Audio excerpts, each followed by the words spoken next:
tá meio feio na mídia, né, com a provocação do colega lá de tribunal Joaquim Barbosa, que fala que ele não pode nem sair às ruas, e já na posse ele provoca o movimento dos trabalhadores rurais sem terra, e agora, participando do Conselho Nacional de Justiça, ele diz que os juízes têm que conhecer mais o direito agrário. Agora, espero que seja um direito agrário constitucional e não um direito agrário civilista, ainda enraizado no século XVIII, né, professor? Que legitima a grilagem. Que legitima a grilagem de terra.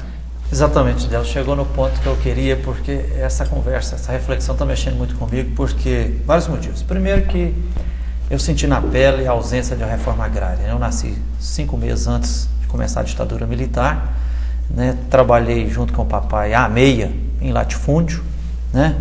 Por isso só pude começar a estudar aos 9 anos. E na minha infância eu lembro muito bem assim que eu via comunismo, cuidado, perigoso, como criança e tal. E eu nunca ouvia a palavra capitalismo, né? Só fui entender isso a partir do 2º ano, do 2º grau. Agora, então assim, toda e qualquer injustiça me deixa muito comovido por um lado e indignado por outro.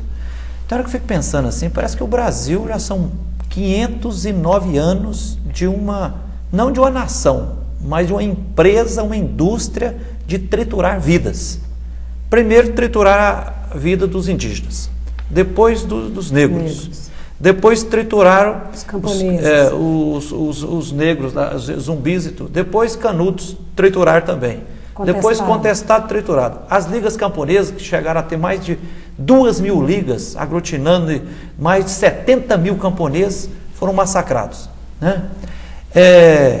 Nesses dias mesmo, no último dia 18, mais de 200 policiais da tropa de choque de Minas Gerais, no sul de Minas, precisamente no município de Campo do Meio, pela 6ª vez expulsou, né, fez a reintegração de posse num grande latifúndio lá da ex-usina Ariadnópolis, né, que oficialmente tem 6.000 hectares, mas juntando as terras devolutas pode chegar a mais de 8.000 hectares, e enxotou, no último dia 18, 4 acampamentos lá, mais de 100 famílias, onde a gente vê assim, as crianças chorando, as mulheres, e o povo falou, olha, com um laudo da própria Emater, lá de Campo do Meio, dizendo, os sem terra, só do acampamento Tiradentes, que estava em cima de 224 hectares, estava na iminência de colher uma safra de cerca de 1.800 sacos de feijão.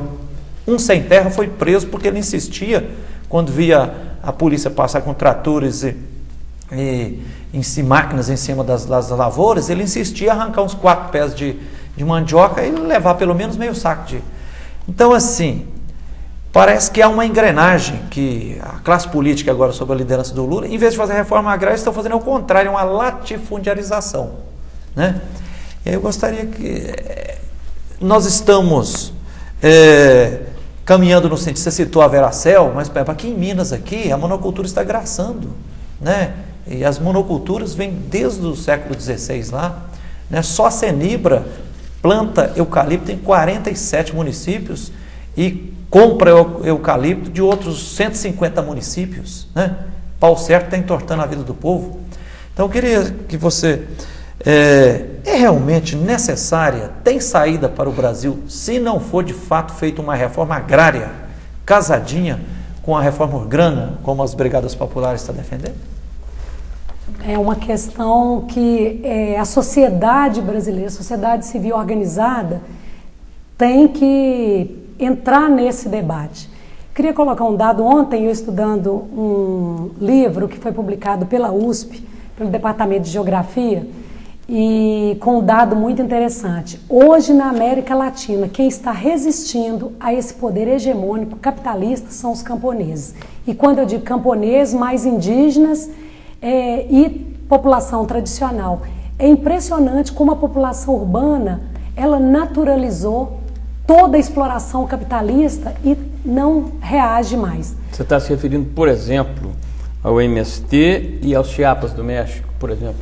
E os camponeses, por exemplo, os indígenas na Bolívia, que elegeram Evo Morales, os indígenas no Equador, os camponeses no Paraguai, os camponeses no Paraguai, os camponeses na Colômbia. Então são os camponeses e os indígenas e a população tradicional que está reagindo ao capitalismo. e expulsa dos seus territórios, estão reagindo. A população urbana, ela está, parece que assim, paralisada. Vou colocar um dado para vocês que aconteceu, sim, que aconteceu comigo essa semana, que eu fiquei muito indignada. Eu apoiei minha filha na escola e, sentindo sede, eu dirigi até um trailer na Avenida do Contorno, fui comprar uma água, gente, uma garrafa de 500 ml de água, meio litro de água, o rapaz me pediu R$2. Eu falei, eu vou continuar com sede, mas eu não vou comprar. Porque meu irmão, produtor de leite, e agora com a crise financeira mundial, abaixaram o preço do leite e diversos produtos. Ele recebe pouco mais de 40 centavos por 1 litro de leite. E nós, na cidade, estamos pagando R$4 por 1 litro de água. Nós somos um dos países com maior potencial hídrico. Nós temos água doce, uma das maiores reservas do mundo. Vieram aqui as multinacionais, como a Coca-Cola, como a Pepsi, como a Nestlé, controlaram a nossa água e nós estamos comprando. Quer dizer, nós estamos transferindo renda do nosso trabalho para as multinacionais e nós estamos achando isso normal. A maioria das casas que nós entramos tem aqueles garrafões de água lá, ninguém tem filtro de barro mais. Eu tenho conversado com os meus alunos em sala de aula, gente, não é possível que as pessoas não se dão conta disso. Então, nessa linha de raciocínio que o Frei Gilvander coloca, e eu fico feliz também de estar participando desse debate com vocês, somos companheiros aí na Comissão Pastoral da Terra, e a Rede Nacional de Advogados Populares atua juntamente com a CPT. O que nós nos damos conta é isso, gente, uma concentração de terra, ao invés de haver reforma agrária, está havendo o contrário, concentração de terra, principalmente por uma política de agrocombustíveis, plantação excessiva de eucalipto, e quando nós olhamos bem, Frei Gilvander, o que acontece? O que a Via Campesina tem denunciado, existe um que eu vou chamar assim de conluio entre Estado, grande capital e o setor industrial, por exemplo, as montadoras de automóvel, com a dominação do território, com o sistema capitalista. Então, o dono do banco é o mesmo que investe no agronegócio, e deixa que controla o Estado, por exemplo, as grandes empresas que controlam, que tem não sei quantos deputados dentro da bancada ruralista, que votam a favor das mineradoras, que aí tem que plantar eucalipto para produzir o ferro-gusa ou para produzir energia, que inundam as terras. Por exemplo, no Pará, eu fui no Fórum Social Mundial e eu fiquei assim, muito comovida com a situação dos camponeses no Pará.